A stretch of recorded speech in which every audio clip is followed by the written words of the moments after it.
Thanks for coming to hear the word on the street. I am, and fast forwarding to the end of my introduction, seeing what fate puts in my mouth. Me, click host, Vince, and right over there, way up high in the sky, waxing and waning all over the place, is your phase host, Josh.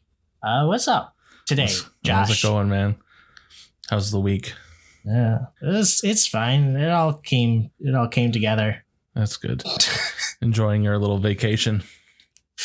Yeah. The vacation kind of just starts today. Yeah, it was the first day that I could just sit around, do my own thing. Yeah, so that was nice. Yeah, I bet. It's always nice when you get a day to yourself of your vacation time. Isn't it though? Yeah. It's like this weekend. It was the first one I didn't have to do anything in. It was so nice to just sit home. Mm-hmm. Yeah, I think other than the wedding this Saturday, this is one of the only weekends in the summer that we don't have something going on already. Oh, that's good. Like it's crazy. Yeah. But this is, word on the street. Each week, Josh over there and I pick a word from the puzzle word game Wordle, and we talk about whatever the hell we can based on it. The words this week are coming from May 29th to June 4th. If you want to see those, head on over to our Twitter, where we'll post the list of words on Saturday, hopefully. And that's about what we do. I'm starting this week, right? Yep. Yeah. Okay. All right. So I'm starting, and my word this week is bongo. I saw the draft of the graphic that you made once you saw what my word was, and you were basically right on the money there. It's immediately what I thought of. Yeah. Bongo. I thought of the Donkey Konga bongos. And that got me thinking about rhythm video games. I don't know. They've always been fascinating to me. I'm kind of a music guy, but very novice. So rhythm games make me feel like I'm good at music. Yep. So yeah, that's where we're going today. I guess I will start with the quote unquote brief history of rhythm games. Okay, this should be interesting. Now, they've kind of been around since the 70s, was when like the first arcade machine came out with like you had to hit a button at a certain time. But do you want to take a guess at what the first video game was, with rhythm game, that had any commercial success? I'll give you hints. It's the late 90s. So late night. I mean, was it Donkey Konga? No. Donkey Konga's 04. No. Yeah, that's right. That came out for GameCube, didn't it? Yep. GameCube came out in 2001. So it's a rhythm game from the late 90s. Have I played it? I don't know if you've played it. You know it. I know it. Is it the... Oh, God. I can like picture the game. Is it kind of fighting game based? No. Oh, what's the game I'm thinking? It just got re-released recently. Is it Super something? Nope. No? Oh, no, I'm not thinking of that. Are you thinking of Super Puzzle Fighters? Yes. That's what I was thinking of. No, that's not a rhythm game. There's music in it. It's very, thematic music. But no, you're not doing stuff to the beat of the music. Actually, not a bad guess for the era. The game that really kicked off this genre was Parappa the Rapper. Oh, okay. Yeah, I definitely know that one. Yeah, I know you do. After we drove, 45 minutes to go get that copy of it? No, that was Intelligent Cube. Oh, that was that was Intelligent Cube. Yeah, Parappa the Rapper was the game that you gave me as a congratulations for working at Replay. Yes, because you wanted it. So, yes. Okay, now I remember that. Yeah, that was a long time ago. Yeah, that was a long time ago. And Parappa the Rapper itself was a long time ago. It came out for the PlayStation 1 in 1996. Yeah. It's actually a little later than I would have expected this genre. Yeah, it's early. I did expect Dance Dance Revolution to have come out before then, though. It's like it starts in the arcade, but... Yeah. But in Japan, arcades are still big to these days. Anyway, DDR, seeing the commercial success of Parappa the Rapper, Konami releases Dance Dance. Konami? Someone releases Dance Dance Revolution 1998, and that kicks everything off. Yeah. Because Dance Dance Revolution is a phenomenon. Yep. Comes out in the arcades in 1998, doesn't make its way over to the States until I think 2002, but DDR was already a phenomenon before it made its way over the seas to here. Mm-hmm. The next notable little thing on here, and this is where the interactive part starts. Here. Oh, interactive. Actually, it should have already started. I'm a bad host. Jeez, how do I share a playlist on YouTube? Oh, there should be like you can go to the playlist page and just send a Yep, I got it. Link for it. All right, there you go. There's a playlist for you. Okay. I just want you to kind of go along, click through this playlist as you see fit. Keep it on in the background just so that you can see. It's loading. Yeah, just stuck loading. Wow, really? Yeah. Good job, YouTube. Okay, there we go. Okay, Parappa the Rapper. Yeah, so that's Parappa the Rapper. I don't know if have you actually ever played Parappa the Rapper? I watched you play it. I never played it. Yeah. Oh, is this a bunch of different rhythm games? Yes, it is my little showcase of rhythm games that I'm about to talk about. Okay. So yeah, Parappa the Rapper is going, and you see it's very rudimentary, right? Like if you click through to about the middle, like it's call and response. So you see what's coming up in the top, and then you have to do it. And it's really janky. I mean, I don't know what the polling rate on the PlayStation was, but it is basically random whether you hit the notes or not. So you can tell this is really the first take at it. So if you go on to the next game, though, this is where stuff starts really taking off. This is a game called Frequency. I don't know if you've ever played this game. You might have seen me play this game before, too. Nope. Never seen you play it, and I don't even know if I've heard of it. So this game is the first game that a little studio called Harmonix releases. Oh, isn't that just a coincidence? Yeah. So this game, basically you're in this octagonal tunnel, and there's 8 tracks for each song that you're playing. And you are pressing square, triangle, or circle in order to hit the notes that are on the tracks. And you are building the song track by track. It's a really weird game because you don't get to hear the whole song all at once. In fact, if you watch this video all the way to the end, you probably won't have a chance because I think it's like 4 minutes long. Yeah. But they only finish building the track at the very end of the song. So like it's a rhythm game where you don't get to hear the song. It's a very weird one. But this is what kicks off Harmonix's career. I wonder if they did it that way because it gave them the opportunity to use songs, but probably without getting licensing. If you never actually hear the finished song. They certainly had to request these things from the artists. Like these are real stems from the song. Yeah. Like this is not like isolated audio where you can hear bleed from other tracks. Like they are using the stems. So it's really interesting. But this also, the song that I sent you also starts Harmonix's relationship with the band Freeze Pop. Gotcha. That's this band. So it's interesting, but again, it's kind of very rudimentary. There's 3 buttons that you push. You don't get to hear the whole song, so they're really trying to figure stuff out. They do release a follow-up to this game called Amplitude. So you got Frequency and Amplitude. People say that Amplitude's much better, but I've never played it. But this was 2001. So this is where we really start to, pick up speed. Okay, we got Gitaru Man. This is one of my personal favorites. I had to include it on the list. This came to me on a demo disc for the PS2. But you'll see, like, this really starts to sort of expand on the formula. It's got defense and an attack phase where you're either pressing any of the face buttons coming from any direction, or you can use the analog stick to point in a certain direction and play your guitar.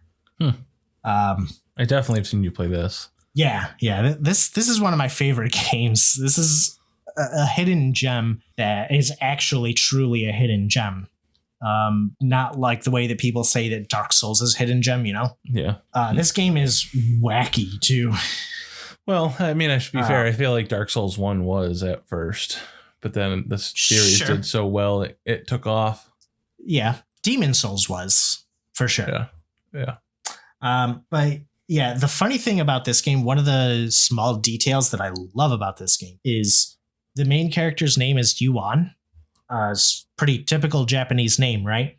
But for the North American version, they didn't think that people would be able to say it. So they changed his name to U1. Yeah, I could see that here on the... It's absolutely hilarious. They had little faith in people. Yeah, I know. So yeah, that is Gitaru, man. And now we can go on to Donkey Konga. The clip that I put on here is actually from Donkey Konga 2, but it's All Star by Smash Mouth, so I had to include it. Oh yeah. Donkey Konga, I think, was one of the first games to introduce like an actual accessory that you could play on. Yeah. Instead of just using your controller, you actually are playing an instrument now. Left and right bongo, and you can clap. And you can see like red or yellow tells you which side to hit. Pink means both. Star means clap. And for anybody listening, we'll include a link to this playlist in the video description, podcast notes, whatever. So you can see what we're talking about here too. You go ahead and take a look at these. These are really cool games. A lot of them rely on you're not actually like moving around, so they have a lot of artistic freedom to make things look really cool looking. It's worth watching a lot of these games. Anyway, I definitely played my fair share of Donkey Konga. You did? Yeah. Who'd you know had a GameCube? My neighbors, DJ. Oh, yeah, okay. His dad bought one. He had that, and I used to play NFL Street on that as well, which is weird to play on the GameCube. That was the first place I played it. Yeah. Yeah, I mean, I wish I had a GameCube back in the day. Although, I don't know. I'm cool with being a PlayStation dude. So am I. Or a PlayStation kid. Yeah. But then I think, okay, so Donkey Konga comes out 2004, right? Yeah. I think you know what's next. Yep. Yeah. Maybe just a little bit. Because Guitar Hero really rocketed this genre to the moon where you could bark at it. I knew that was coming. Yeah. Bark at the Moon was the boss song, so I included it on this playlist. Man, this game was so cool. Thinking back on it, like how many like quality of life stuff that was included in the later Guitar Hero games, the hammer-ons, pull-offs, tapping sections that you didn't have to strum for at all. Like those made the game so much better. But struggling with Bark at the Moon was... You said this came out what year? 2005. Okay. Yeah, that's what I thought. So thinking back on it, I credit to a lot of my competitiveness in gaming to this. To Guitar Hero? Yes, because it was the first game that I ever got the chance to play that I like horribly struggled with. Matt got it. Matt and his brothers got it for Christmas the year that it came out, and I was playing it over there, and I sucked. I had to play on easy. Like I just couldn't do it. And after like a week of it was just sitting there. They were sick of it. Like none of them could do it. I was like, yo, can I borrow this? So I borrowed it from them. And I remember sitting up in my room, just drinking a ton of soda and just trying to beat everything on expert, like trying to, just forcing my way up to where I could get to play on expert. Yeah. Over and over and over and over again. And eventually I was able to, but I couldn't even do like easy when I started. And it's like, that was the first thing that like really infuriated me with the game. Like, normally I could pick up stuff pretty fast and I was good at it, but this wasn't just about the game. It was about timing and listening and everything. I don't know. It was just the first of its kind, really, for mainstream for me to deal with. So I think I just thought of it when you were talking about it, and like that memory came back to me of just being horrible at it. Yeah, I mean, I think I was too. And, I was in band at the time and played video games, but putting the two together is like not a natural thing. It really took something like this that made people want to play it. Like, it's visually engaging. It has a little piece of furniture that comes with it. Yeah. It's got that cool factor to it that really these types of games needed to have in order to gain traction. Guitar Hero was produced until 2015. I should have the Wikipedia page up to say what the last actual console version of Guitar Hero was, but what am I, Einstein?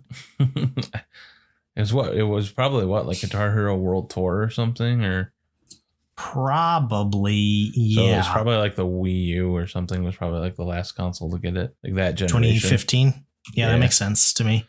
Yeah. And then the next obvious step is if you click on over to the next video, we got the next obvious step here. And that's Rock Band.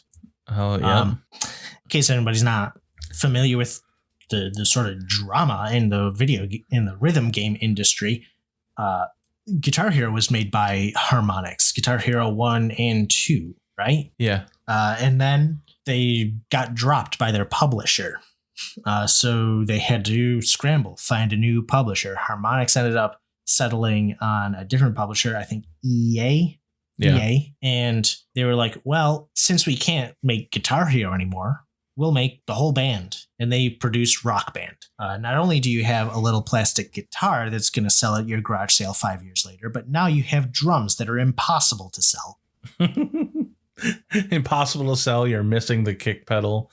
Yeah. Kick pedal broke in half. You had to duct tape it together with cardboard. Yeah. It may have happened once or twice. Yeah, that definitely happened to me. I was the drummer. Yep. And you were the guitar player, sometimes the singer. We never really had a bassist, but it's so cool watching this video, watching 3-4 people play all at once. Like, yeah, this was also a revolution. It was around the Call of Duty revolution too. So online gaming becomes huge. Rock Band, you can expand it. It's not just guitar. Now you have a whole band. You can connect with your friends over the internet and play all at once. It's seriously. Well, it made it a party game. Yeah, exactly. This is the Mario Party of rhythm games. And that's why it was so fun. Because it was no longer like, oh, let's just play the same song and see who can get a better score. It's let's just play together. Yeah, right. So yeah, Rock Band came out. It was my personal favorite of the two. There was a little like rivalry going between Rock Band and Guitar Hero there at the time. Yeah. But yeah, I mean, well, because I played the drums on this game, like it was my favorite. Yeah. And I really liked it. Rock Band was produced from 2007. So it took a couple of years for Rock Band to come out. And it was the last one came out in 2017. It was Rock Band VR, which I hadn't even heard of, but it sounds dope as hell.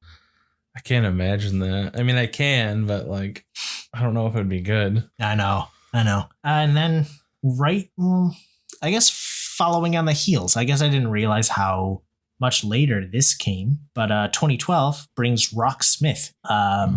Did you ever play a Rocksmith game? Only on like as a quick test at the store once. Yeah, because when it first came in and somebody was trying to trade it in, and it was the first and the only time I think I took it because I realized that it was a heap of junk and nobody was ever going to buy it again. Yeah, Rocksmith took a long time to catch on. Yeah. It came out in 2012. So this was a clip of 5 years later, from initially when Rock Band came out, but people were like, what's the next obvious step? And it's play an actual instrument. Rocksmith was a game where you could actually plug your guitar in and play along with it. It sort of gives you tabs as you go along, tells you the fret to be on, the string to be on. It's actually a really cool game. They re-released it in 2014 so that it had DLC capability, which made a lot of sense for a rhythm game where you don't want to just be stuck with 20 songs. Yeah. And it is apparently a new one's being developed for 2022. They have pivoted. It is full on an education game now. Okay. Because with the release of Rocksmith in 2014, people realized that, oh, this actually is a good way to learn how to play guitar. I've heard of a couple people in like good bands that have learned to play using this game. And hopefully with their focus directly on learning, it'll be even better in 2022. I'm seriously consider picking it up. I mean, even it's crazy to think about, but if Post Malone correlates him learning how to play the guitar with Guitar Hero. Oh yeah. Like that's funny. Cause yeah, it's a bit of a stretch, but I do get it. Like you at least get an ear for it. Yep. And there's a video that goes along with Rocksmith if you want to click over to that and sort of watch it at your leisure. Also, I've been watching it. Mm-hmm. Yeah. So at this point, that was the like history. I'm assuming that you haven't really paid attention to the rhythm games past Rocksmith. Nope. So this being your experience, what would you say is your favorite of these? It probably comes down to Guitar Hero or Rock Band, right? I don't know. I feel like I like them for different reasons, but if I had to pick one, it would probably be Guitar Hero. Yeah. While I had more fun playing Rock Band, that was because I got to play with my friends. I think Guitar Hero was a more well done game most of the time. I feel like the notes and stuff were more responsive. The guitars were way better for Guitar Hero. The Rock Band guitars were terrible, and that was probably the differentiating factor. If I had to pick between one, would be the equipment made it worse.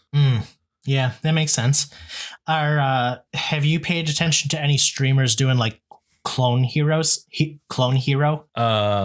Yes, Mason plays it actually. Oh yeah. Yeah.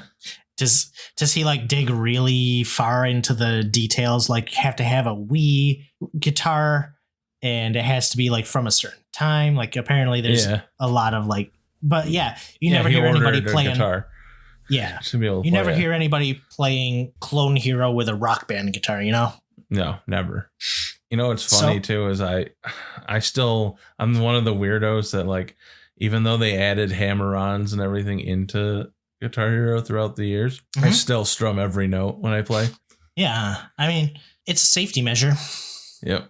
So I do get that. I've been really, I don't know. It's hard to find because you have to find like a Bluetooth or some sort of RF guitar to play Clone Hero, right? Like you can't use like a wired one. Yeah. So I'd really like to get into it, but I got to put some work into actually doing it. So whatever. There are a lot of modern rhythm games though. This genre like evolved but never quite went away. The most obvious example, the one that probably most people know these days but probably not a lot of people have actually even played, is Beat Saber. So flip on over to that next video. I know you know what it is, but I mean, this is sort of where rhythm games become VR. Like I mentioned VR Rock Band, but you know, you got Beat Saber. I stopped really paying attention to the history. This is just sort of a rundown of modern rhythm games. But dang, Beat Saber's cool. Yeah, my cousin Laura plays it a lot, and Shane plays it. Yeah, this is like a must buy when I finally get a VR headset. Like, hopefully anybody other than Meta will release a capable standalone VR system anytime soon. But yeah, it's coming. It can't be too far off. I know, but I've always said, like, if a better competitor doesn't come out by the time the Quest 3 comes out, I'll probably get that. Yeah, but we'll see what happens. The next game on the playlist is Thumper. Have you ever heard of this game? I feel like this game was big for about a year. Nope, never and then heard sort of of it. fell off of everybody's radar. Never heard or seen it. I'm watching the video right now. The developer describes this game as a rhythm of violence game. Okay. There's nothing like violent about it. You're not stabbing people, but it is hard on you. This is the game that I fired up when my brother got me the subwoofer system. Yeah. For Christmas. Like, I pulled it up. I fired this game up because it hits on all cylinders. The level that's on the playlist is level 2. I kind of tried to pick like hard levels to put on this playlist so that you could see like, this is what this game ends up being like. Yeah. But level 8 of this game is incomprehensible to somebody who's never seen it before. It's like twice the speed. The really cool thing about this game, I don't even know I'm watching a game looking at this. It just looks like a loop. The really cool thing is it like trains you to listen, like be an active listener. Okay. Everything that's coming up happens first. Like you have a lead in. Okay. You know, the turns make a clap, and then a few beats later, you do the turn. It's only one button. You're only pressing one button, and then directions. Okay. The notes that happen, the little blue bars. Yeah. Those like are a little and you can hear that happen, and it's really cool. So when you're playing this game, you're like really dialed in, going like, okay, what's coming next? And then it throws 2 notes at you really quick, and you're like, It's wild, and it is a hard game. I personally have never made it past level 5, and there's 9 levels. Huh. It is crazy, and it like takes a lot of focus, and it hits you hard. There is violence being done to you when you play this game, but it is cool. I've never seen it before. It's nuts. Apparently, it's also great in VR, which I wouldn't know because it's Oh, I actually included level 8 on here too. Go ahead and flip over to level 8. See if you could figure out what the hell's going on there. Oh boy, this is going to be. No. It's brutal, man. It's brutal. Man. Yeah.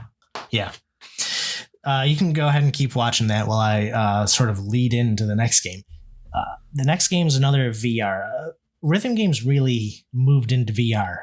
It just sort of makes sense because it's such an immersive experience. Playing a rhythm game is an immersive experience, and VR is an immersive experience. So combining the two, like you have a whole experience. The next one that I thought was just really cool. I haven't played this one yet, but I had to include it. It's a rhythm shooter called Pistol Whip. Yep, Shane plays this too. Oh yeah, yeah. This game's cool as hell. Loves it. He takes his lunch break and plays. Wow. To get some because he works from home, so that's how he gets his exercise in. He'll play an hour of Beat Saber or Pistol Whip or something on the Oculus.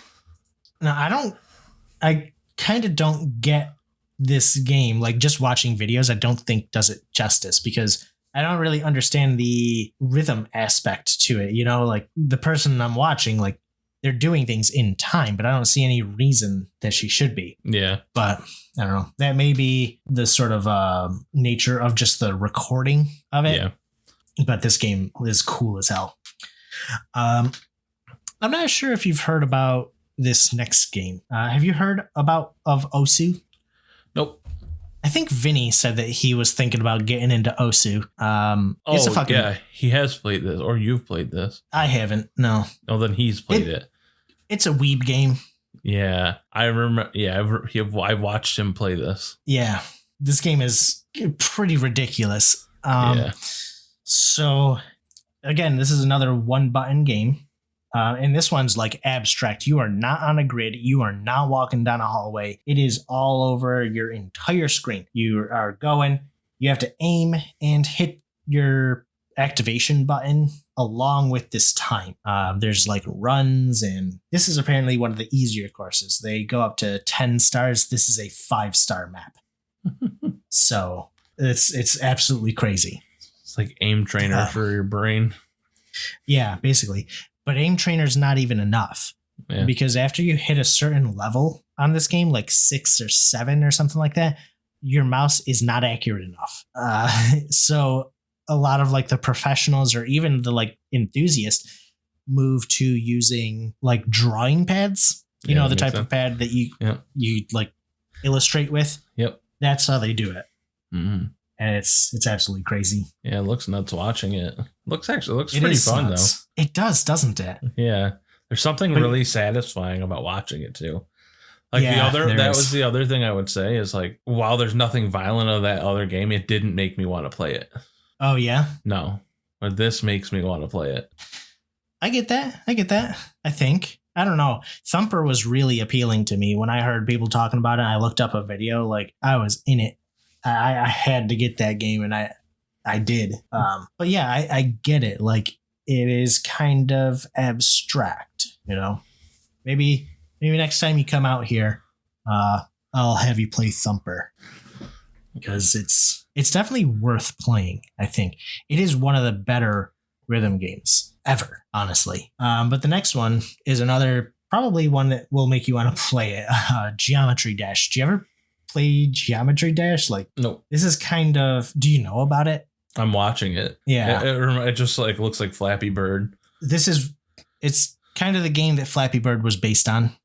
So this is where rhythm games are at these days. Honestly, you're either like a totally immersive experience or it's a mobile game. Yeah, like. You can't sell a piece of furniture for people to buy. Like after Rock Band, everybody who bought Rock Band like wanted to get rid of it at some point and couldn't. So I don't think people really are in that market anymore. No.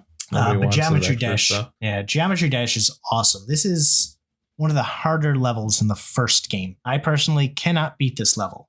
And then you can go ahead and click on to the next video and see how far it's come because it is something else. I watched this video. I feel like if you don't already have it, this game will give you ADHD. Yeah. You know, like there's so much going on and sensory overload. There's 7 or 8 different modes that you have to manage with different vehicles. There's portals and my God, this game has become so chaotic for me just trying to play through Jumper in college, like in the back of a college lecture hall. Yeah, I could never play this. Yeah, there's too much going on. It's giving me anxiety just looking at it. I know. I would I would download the first Geometry Dash and give that a try. I think it's free. If not, it's like $1 or $2. It's a fun game. Again, it's one button because it's on the phone. Like you're just jumping, or changing directions, whatever. But it's a cool game. And now on to games that I learned about by researching this. This next one is called Crypt of the Necro Dancer. Yeah, this is weird looking. It's a really cool game. It's like a dungeon crawler roguelike rhythm game. Like your actions happen on a beat. You can input your actions, but they happen like on a beat and everybody else's does too. And yeah, like you go to different levels. The enemies are randomized. Loot is randomized. So it's a full on dungeon crawler, but like with rhythm elements. I don't know. I feel like this is a game that somebody made in like a game jam. No, it's God, what's that? Game Dev Story. Like I feel like this is a game that somebody made in that and then said, you know what? See if we can actually do it because it makes no sense. Rhythm dungeon crawler. Yeah, just ship it. Yeah, just put New Bonerton on it and let's have him do his magic. Oh, that's funny. Yeah, but yeah, I will for sure be trying this game because it looks so cool. But you know, that's cool. The last one that I have is another one that I hadn't heard of. It's called Sayonara Wild Hearts. I was looking for like modern rhythm games. I couldn't find very much other than, you know, Osu's still going on, Beat Saber's still going, like actively being developed, I mean. Yeah. But this one came out on Switch 1 or 2 years ago, and I included it just because it is stunning. It is like very stylistic. It's hard to tell what's going on from like an actual gameplay perspective, but the game itself is just like visually phenomenal. But that's kind of where my tour of modern rhythm games come from. Of all these ones, I don't think you said you played a single one of them. You probably played Beat Saber before, right? Nope. No, okay. So you haven't played any of these. Nope. Of these, which do you think is like the most interesting to you? Which one are you jonesing to play now? Beat Saber. Yeah. Uh-huh. Is that a new thing or has that just been around? No, it's been around. This just like reinforces it. Yeah. Beat Saber is so cool because it's obvious what it is. It's obvious what is happening. It is just cool. Mm-hmm. And it gives you like, it makes you feel powerful. Yeah. You get to play like a kid again. Mm-hmm. So, I mean, it makes a bunch of sense. Yeah.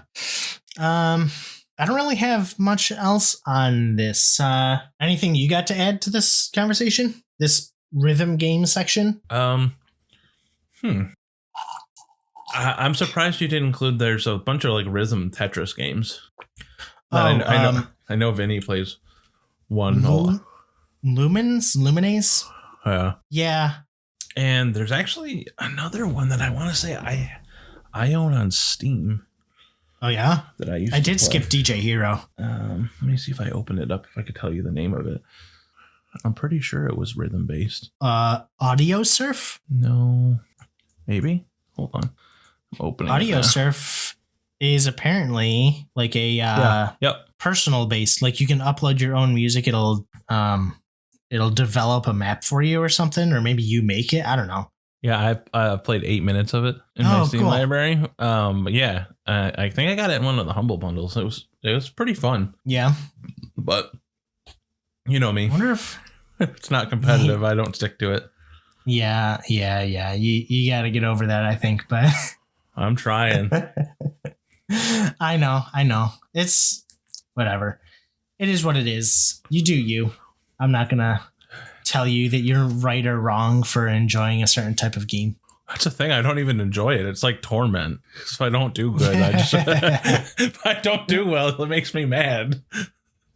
Man, you seem down, Josh. Have you been playing competitive again? No. I lost 3 ranks in Valorant. Ah! Oh, that's good. Yeah, I think that would probably be mine. We played a ton of Rock Band, though. We played so much Rock Band. Oh, I remember getting a full clear on Enter Sandman. Uh-huh. And man, it's an easy game, but man, it was rewarding. Yeah, because at that point I was singing and playing guitar a lot of the time, and you were playing the drums. Yep. So it was just so fun. Like I said, it was just nice to be able to do those things with your friends rather than watch them and then play it after, you know. Yeah. That's what made that so exciting. It would be cool if there were another, I don't know. I might consider getting another rhythm game, another like furniture-based rhythm game if it came out. I think that would be so cool. If somebody made a rhythm game that worked off of like a MIDI connections. Oh, where you could just use whatever drum pad or whatever keyboard or whatever that you wanted, then it would work. Yeah, I think then it would pick up. That's Clone Hero, by the way. Clone Hero has a drum mode, and you can use just an electronic drum kit, MIDI based, and you can play it. I just remembered that because I was considering getting an electronic drum kit just to play. I mean, you do have the space for it. It would be worth it. Not really. I would have to do it in my computer room. Yeah. Either that or run an HDMI cord down from the... That sounds like a nightmare. It could work, though. Whatever. Yeah. I mean, if it wasn't so timing based, I'd say you could just cast to it, but... Oh, yeah. No, cast is... it would be way too laggy. I can't play anything that requires any level of Twitch control. I can play like deck builders. I've been playing Slay the Spire Overcast. That works just fine. But I don't even think I could play PGA on cast. Maybe the way that I play it now. I didn't tell you. I like cranked up the difficulty. I like joined a league. Yeah. And they just had the meter turned off. Mhm. So like you don't get to see like the meter on the bottom of the screen where your swing is. You don't get to see that. You just have to do it all by feel. That's kind of cool. It is really cool. The controller like vibrates, so you sort of get a sense. So like I don't have to worry about immersion up. Yeah. It is really hard. I have yet to I put like a -2 round in, but before I took that off, I was doing like -12 a round. Wow. Yeah. But anyway, that with talking about PGA is how we end my rhythm game discussion. Real smooth transition there, brother. Real smooth transitions. Hey, Josh, what's up over there? What's your word? Well, I bounced between 3, one of which didn't exist. So it sure didn't. That was a good catch by you because I had typed the word out wrong. I actually felt like a jerk for pointing that out. I'm like, oh no, man, it's a good thing you did, or my entire like little note thing would have been completely on a topic that I can't use. Yeah. So this week I chose the word worth. And this was after I was originally going to choose drop, which didn't exist. Drops. Yeah. Drops made me think about like limited run clothing. Oh. Or specific items. They do these, like, for example, Brandon Sanderson does those book drops, the hardcovers with the signatures, does stuff like that. So I wanted to do that. And then I realized I couldn't. So then I was like, well, I can use Savvy and I could probably link it that way. Then I happened to see that worth was on the list. And it really made me think about it kind of at scale. And like, what is something's worth? What dictates its worth? Is it perceived value, craftsmanship, rarity, supply and demand? Like, what to you dictates something's worth? To me personally? Yeah, to you personally, because I feel like it's different for everybody. It's hard. It's actually really hard to say. For me, it's I was gonna say necessity, but that's not entirely true because I like things that look good too. I feel like I feel like the older you get, the more this changes, and the more it becomes like based on situation. So when I was younger, it was kind of what can I get the most for out of my money, right? Because you have less money, you're impatient, like it's just like what can I get that gets me by, does the job. Yep. But as you get older, it becomes about a lot more things than just does it get this job done. It's like, well, do I want to have to replace it again? Is this a reliable brand? Like, I mean, just for example, when we went to go look at the vacuum cleaners for you guys, like all the different things you're looking into. And I think the way that people perceive values dictates what they purchase. Yeah. So it's some combination of form and function, right? Yeah. Or it can get you something. I guess that's considered a function. Yeah, that's true. So like I would say, for example, the Supreme brand, a lot of that is perceived value. And because of that, they are able to take advantage of supply and demand. Yeah. So because Supreme has got this big name behind it now, they're able to continue to make obscure, really low run drops of items that people pay absurd amounts for. Like I know one of the people I watch has a Supreme hatchet. It's just a hatchet that's red that has white letterings of Supreme on it. Like you're never going to use the hatchet. It's just a hatchet that says Supreme on it. And let me look now. I'm going to take a gander here at StockX. And see what that hatchet goes for now. How do people even find out about like drops like that? Like I know that this is the way that sneakerheads are too, right? Like an artist has like a single print of this new shoe that's coming out. I mean, it's all like within the, I guess, culture. Okay. Yeah, I guess that's true. I'm not really plugged in. Yeah, you know what I mean? So like sneakerheads follow other sneakerheads. Yeah. And like everyone gets talking about it and word just travels through. So it looks like the last one that I can find on eBay, of that hatchet sold for $350, which is a pretty crazy amount of money. It's not quite as much as I would have expected. Like, they probably charged $200 for this hatchet. Yeah, I'm surprised I can't find any unless it's like under axe on here. Oh, yeah, no. Well, it looks like surprisingly it's not up for that much right now. It looks like you can get for one for about $150. But it's also not like can't afford not to buy it. Probably not what you're expecting. So it's like they don't have much. It's a SOG axe. And it's like one piece of metal cut out with a rubber handle. Like, this is exactly what I was expecting. This is a $20 hatchet without the Supreme thing on it. This is worse than a Harbor Freight hatchet. Yeah.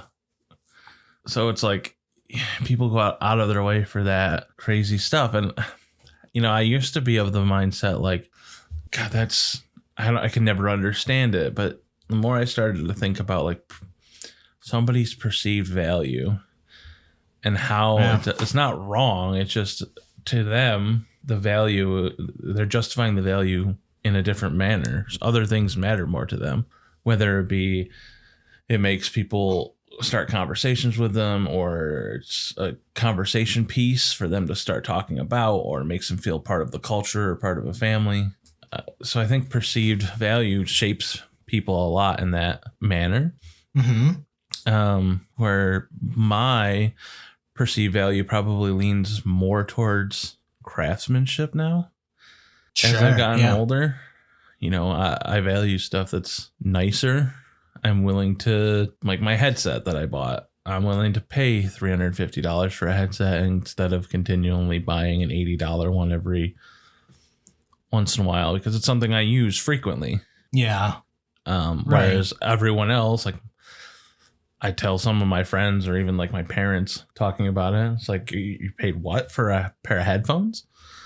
But I use them every day. Or even a chair.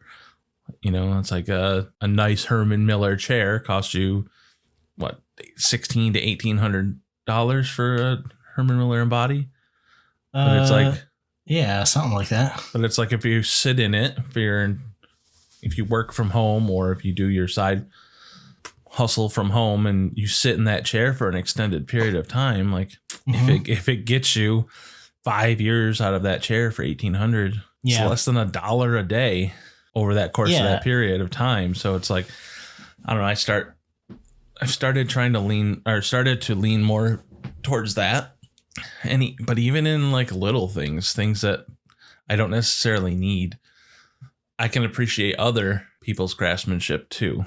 So like, for example, woodworking with the stuff that you do, like I appreciate doing that. And I know I've showed you the stuff that Peter McKinnon drops, like, and everything he does is like super low run. It fits an aesthetic, but it's high quality. He cares about the craftsmanship in everything that he sells. Yeah. And like, there's just something appealing about that. Whereas before I didn't care, but now I enjoy those things more so than I did when I was younger. Do you feel the same way? Yeah, I think so. Especially the perspective that I got, you know, starting woodworking. Like, I always sort of went to stores and was like, why the hell is this thing so expensive? And I'm like, if this is so expensive and I think that's expensive, people are paying how much for a custom piece? Why the hell would anybody do that?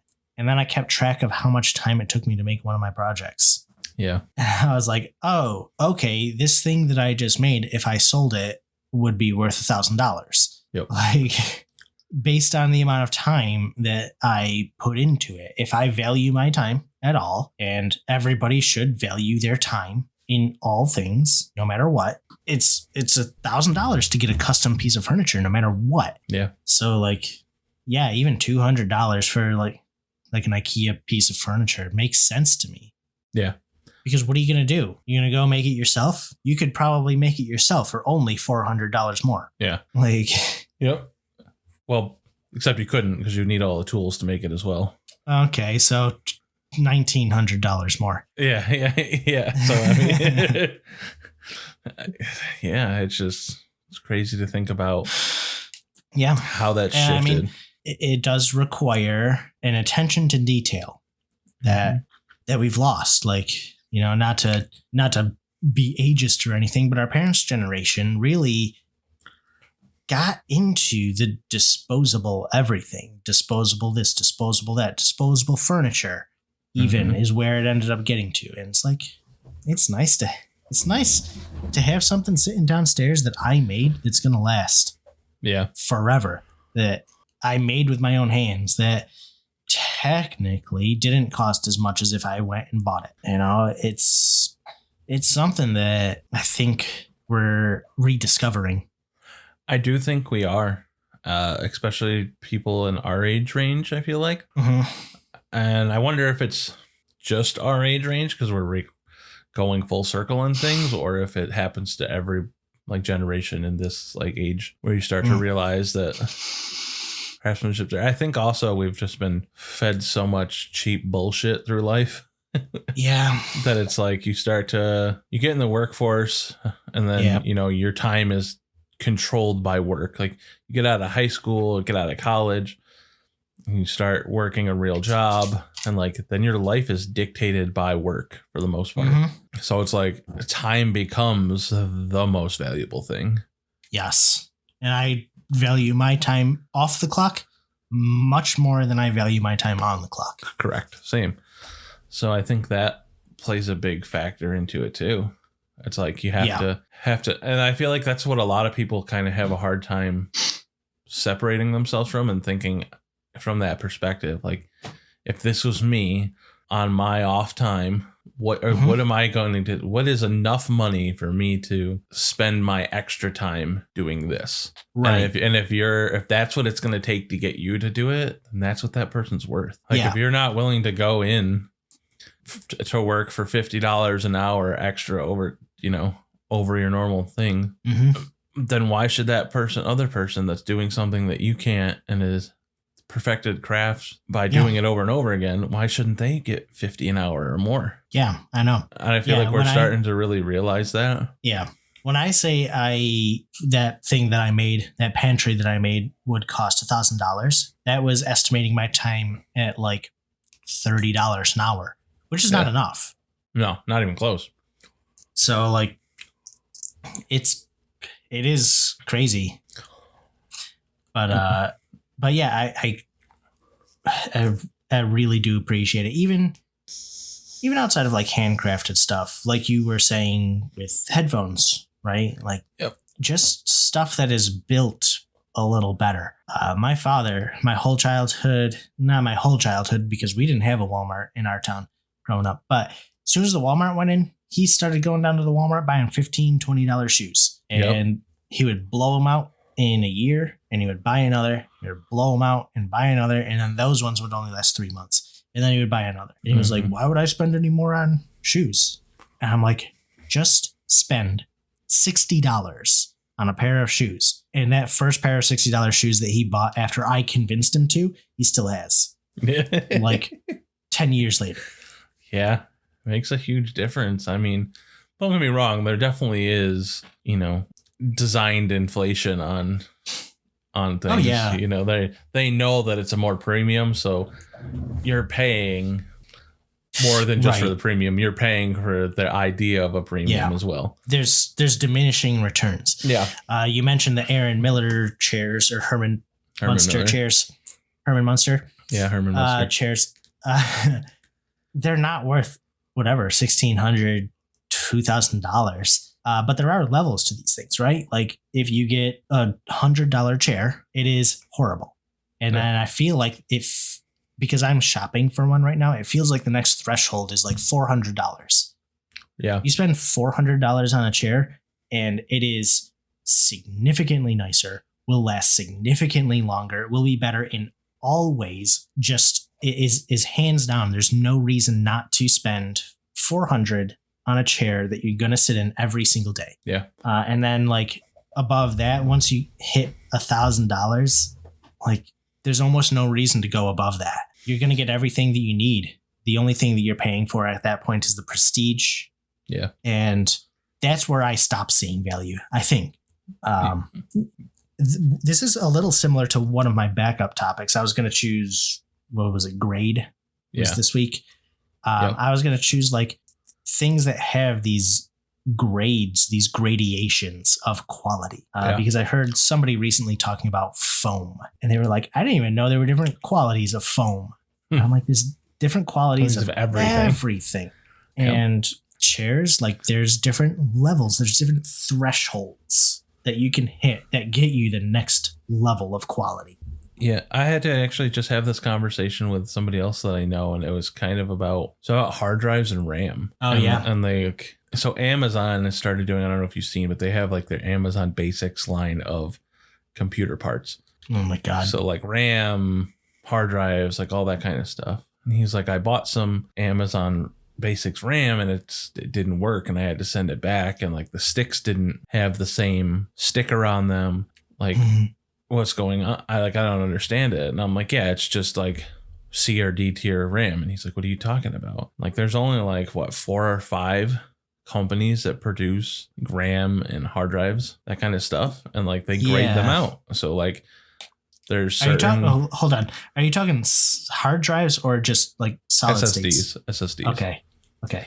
Yeah, so they like Samsung will make a group of their new M.2 980 drives, and they bring them through, and there's a bunch of check marks that they have to meet, and if they don't meet 1, they get put in the B tier, and if they don't meet 2, they get put in the C tier. If they don't meet 3, they get put D tier, and they still all work, just not to the numbers that they need. And then they sell those bins off to your PNY, your AData, your Amazon, that stuff, and they just white label them and sell them off. And like I had to explain that to them, like, you're getting your RAM for $40 from Amazon because they bought a massive bin, they stick their sticker on it, and they sell it. And it doesn't matter to them. Barely passed stuff. I mean, it still passes fine. I'm sure he just got a unlucky defect on what he bought, but I mean, they're not out there like the D tier stuff is still workable things. It's just you're not going to get the performance out of it that they would be charging for their brand. I mean, they have to, you're not just going first to that product. It's, you're sticking up for your name, putting value on it by what you sell. So they tier them out. It's kind of the same thing. Like, you can get that AData hard drive, and it might be fine, or it might shit the bed on you in 6 months and you lose everything that you had on it. So like, granted, there's no way to tell. And the same thing could happen on one of the other ones. It's just, they are much more careful with the ones that they stick their names on. Yeah. I mean, those third parties, I guess you would call them, second parties, whatever. Yeah. They buy from the bins, right? So like that's kind of the catch with them. Yep. Is if you're buying something from, say, Crucial, right? Because I think AData may be a first party, but yeah, they could be. I was just using them as an example, right? But like Crucial buys their stuff from whatever, Samsung. If you're paying close attention and you see the thing from Crucial that says exactly what it is, like they'll always put the specs on there. Yeah, but you have to pay way more attention buying from them. So yeah, it's kind of the same way. Like, you can buy from IKEA, you can get some pretty nice stuff from IKEA, but you got to pay real close attention to what you're getting. If you're getting one of the butcher's blocks from IKEA, like, a butcher's block is a butcher's block. It's going to be solid wood. But if you're getting anything else, it is MDF or worse. I mean, that's what my desk is now. Yeah. And it probably sags a little, right? It doesn't sag because I don't really have much heft on it. Yeah. Okay. My biggest complaint is with the clamp for my microphone. Over time, the weight of the microphone actually made the bottom portion of the clamp push in the desk. So it like started folding in on itself. Yep. Just let me know when you're going to get that new arm, and I'll make you that washer so you don't spend $40 on a 2x2 piece of steel. Shh. You quiet your mouth. Then, so I was jotting these ideas down when I was thinking about the topic. And the next little snippet I had was about rarity and like how that drives stuff up. So there's perceived value and craftsmanship that definitely make them go up. But then there's also rarity. And I mean, that's dictated by it's dictated by what somebody's willing to pay. But two, like, it's just something that's not made anymore. The value is going to go up because if there's people that want it, can't get it anywhere else, you can kind of control the price. It's kind of what, they're doing with NFTs and what they did with art. You can make perceived value because you only have the one of something. And if people want it enough, it's whatever they're willing to pay. Yeah. The NFTs are particularly stupid though. Cause it's so whatever. I don't know how much you know about them or what you've done. So like I'm a fan of the utility and I understand where they can go and the technology and what it can do. But right now it's a lot of cash grab. I have not heard a single person just effectively describe what is an actual useful use for an NFT. Everything's going to be NFTs in the next 5 years. But so why? Like concert tickets, because what is useful about them? It's a digital block. It's a digital key that says you own something. So tickets will be given to you, and unless they're transferred off of the blockchain to somebody else, you always own them. So you'll be able to get tickets to concerts and everything done through there, and it proves them. The biggest thing that I have to see with utility wise is selling NFTs that come with something. So you can write in, like, say an artist sells a painting, right? And they also make an NFT of that painting. Right. And say down the line, 50 years from now, that painting is the next Mona Lisa. In that NFT, you can have what's called a smart contract. So that artist could put a clause in there that says that only the person that owns the NFT actually has the rights to this painting. And they could also write in that anytime that there's a transaction on the blockchain for that item, they get a royalty on it. And it's written into the smart contract stored in the blockchain. So an artist sells a painting 50 years down the line, it's the next Mona Lisa. They had a 10% royalty charge on it and it sells for $100 million. They're getting 10 million, or it's not moving off the blockchain. So it can be done in large scale like that, or it can be done in smaller scale for like events. It's going to be different ways of people holding on to things. Yeah. I mean, it's a digital lockbox that is cloud-based basically. I mean, that was the best way I've seen it explained. I guess that's the closest that anything's ever come to seeming useful to me with NFTs. Still, it's not. Well, so like say for this, okay, this is why I'll say it's going to happen. So Live Nation, right? No, yeah, this one is the most obvious one to me. I get this. They make all their concert tickets NFTs, which means there's no more scalping unless. Okay, but they're not going to do that because that would mean that not necessarily everything's going to sell out, right? Like Live Nation right now has the system that they could crack down on scalpers, but they're not gonna because they know they're gonna get their money. Oh yeah, every ticket's gonna sell out, and then it's gonna get resold on StubHub. Mm-hmm. The bills, you almost can't buy a first party ticket from the bills. Almost everything goes through Ticketmaster. Yeah, it does. Because what is the value for them of not just selling everything and letting scalpers have their way? There's no value for them. And there wouldn't be any value even with an NFT-based so here's backing the thing. system. Yes, there still would be because they could still let it happen. It won't stop them. But now they get a percentage anytime that person sells it. So a scalper buys the ticket. They make their money. Okay. And then they get the 10% of whatever that scalper sells the ticket for. Okay, I guess I can see where that comes from. So you buy it for 50, the scalper sells it to somebody for 150, and they get $15 off of that if it's just 10%. Now they've made 65 on that $50 ticket. So it can be a small number, but over time it's going to make a big number. Yeah. I get that. That makes sense to me. That does make sense. So I think that would be cool to see the first person who actually implements that. It's going to be Mark Cuban, isn't it? Probably. It wouldn't surprise me. There's a lot. I mean, there's a lot that's going to happen. You know, I feel like everything's going to be that way, to be able to provide stuff. Like, for example, you sell something, you make a piece of furniture, you could do the same thing. I mean, you know, obviously you're not going to be you do it hobbyists and stuff, but say you're a big time furniture maker and somebody that charges $50,000 for this one of a kind piece of furniture. It comes with the NFT. The only way you're allowed to sell it is if you sell the NFT. Like, that's the only way you can prove that you own it, which means if the person sells it to you and gives it to you and they don't sell you the NFT, they could come back at it and legally take it back from you. I don't like this system. I miss being able to buy something and own it. Right? Yeah. I mean, there's definitely going to be people that take advantage of it and go too far, but I think there's a lot of utility that's available that we're going to figure out. I don't know. Just like selling something, like what you said, like it would be fine, I guess, but it's just going to lead to more, I don't know, like what we were saying, right? It's going to lead to everything being disposable. That's how people have treated housing too.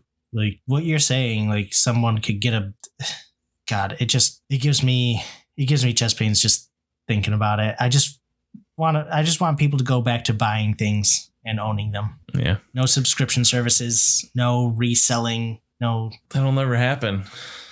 I don't know. People have just realized the easiest way to make money is to just take advantage of each other. Yeah, that's true. I mean, it's just call it what it is. Yep. And we see it more than ever. Well, I mean, to be fair, that's what made me want to come back here to home. Is like there's more of a that kind of sense here, like owning something. It's not as commercialized. Everything's not throwaway cardboard cutout houses. Like, you know, down south, some of these houses, like there's some around here where they look identical, but you go down south and you drive into a development and it's like every house is just a carbon copy of the one next to it. Yep. That's how it is out here in Rochester. Every single time you see houses getting built, they're being built by the same developer. You know, they have different plans. Everybody thinks that they're getting their own unique thing, but every single one of them, the way that I spot them is that they don't have windows on one side of the house. Take a look at any of those developments that you see going up.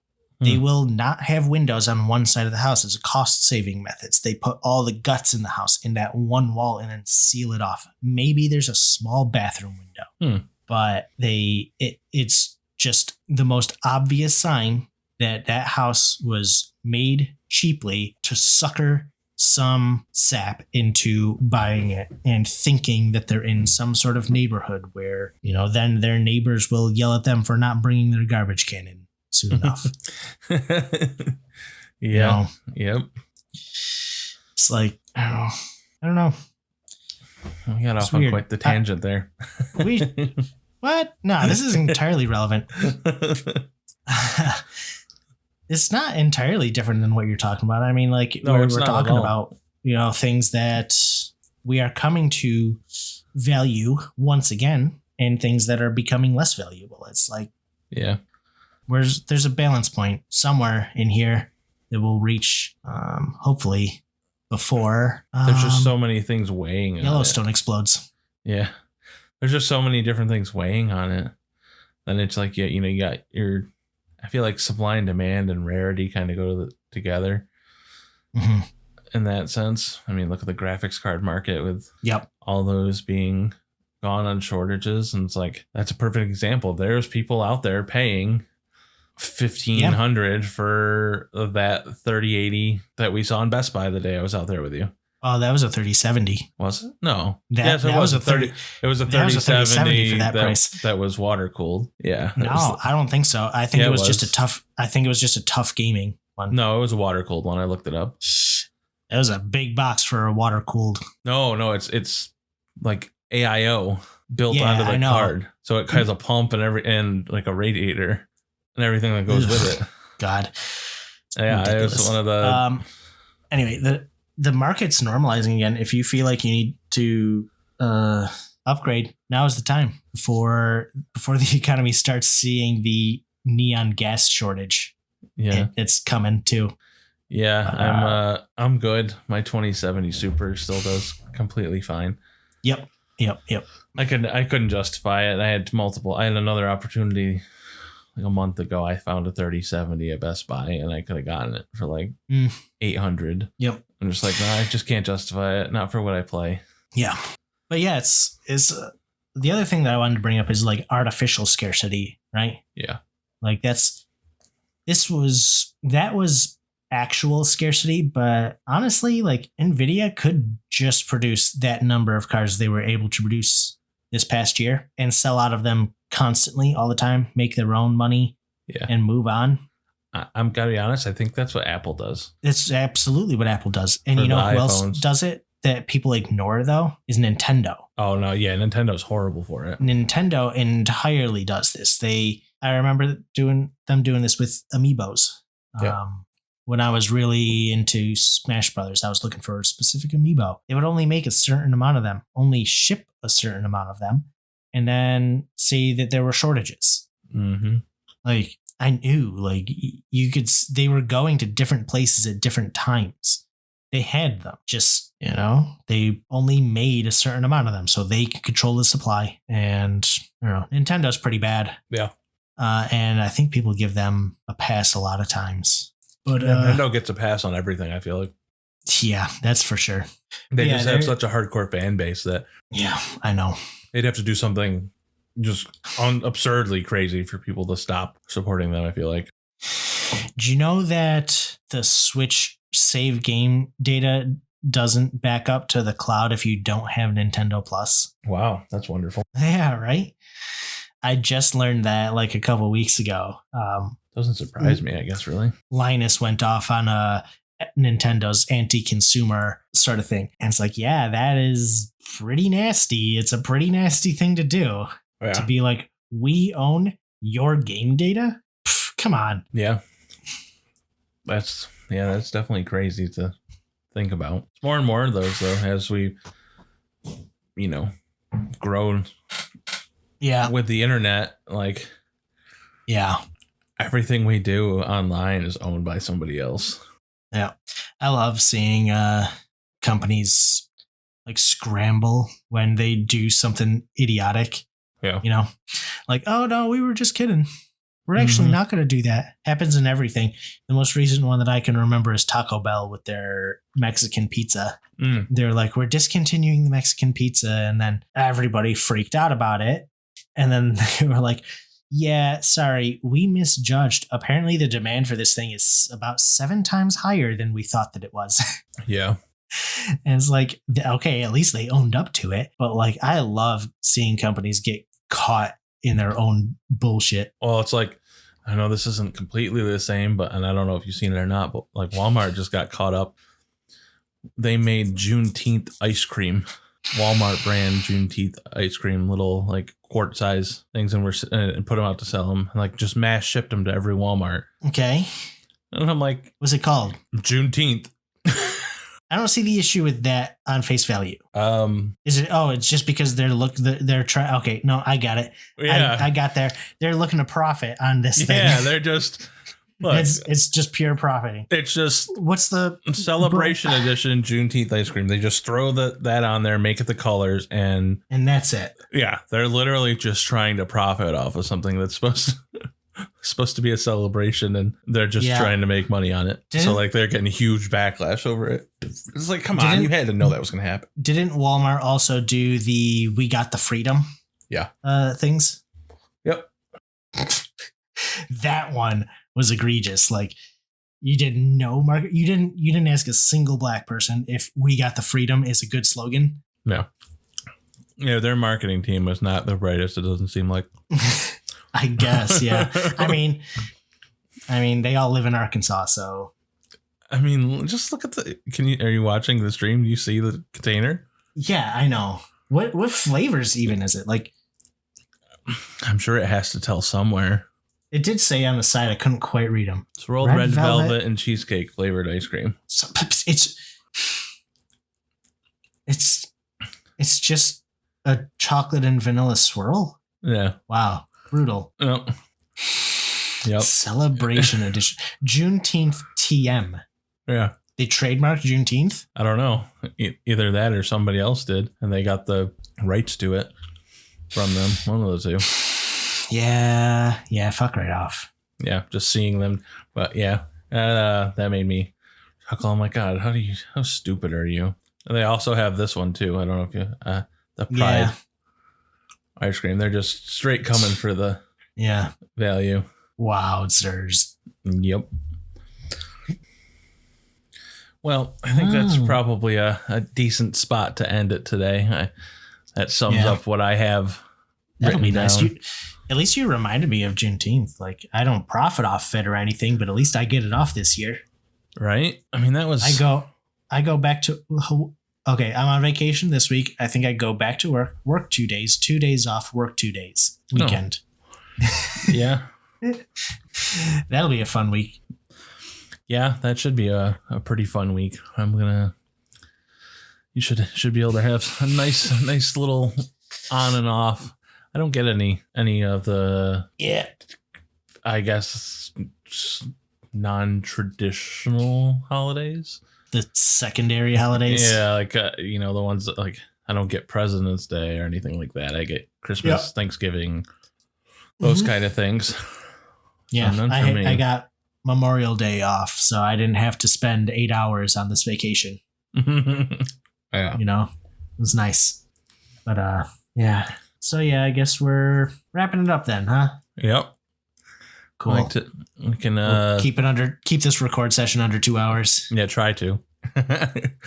Like to give some acknowledgements. Acknowledge Josh Wardle, the original creator of Wordle, and Freddie Meyer, the creator of QotS, of which we are based upon. You can find him on Twitter at QotS. If you enjoy this content or you play QotS, be sure to donate him a coffee. We definitely have, and it goes a long way to help keep the game around. Yeah, absolutely. You can find us on our socials on Twitter at Quord on the Street, QUORD on the ST. Instagram, we're not very active over there, but hopefully we'll get back on it. At Quord on the Street, spell it all out.